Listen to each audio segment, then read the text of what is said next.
Sumainyo ang Panginoon. At sumainyo. Ang mabuting balita ng Panginoon ayon kay San Lucas. Papuri sa iyo, Panginoon.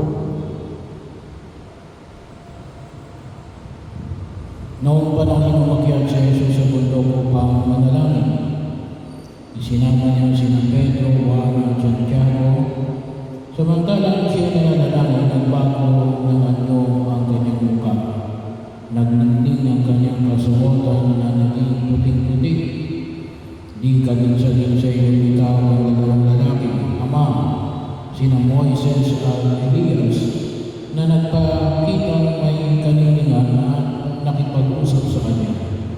Pinag-usapan nila nalalapit na pagpanaw ni Jesus na madadala sa Jerusalem. Tulog na tulog si Pedro at ang kanyang mga kasama. Ngunit sila'y biglang nagising at nakita nila si Jesus na nagningning at ang dalawang lalaking nakatayo sa tabi niya. Nang papaalis na sa tabi ni Jesus ang mga lalaki, sinabi ni Pedro, Guro, mabuti pa'y dumito na tayo. Nagawa kami ng tatlong kubor. Isa sa inyo, isa kay Moises at isa kay Elias. Ang totoo, hindi niya nalalaman ang kanyang sinasabi.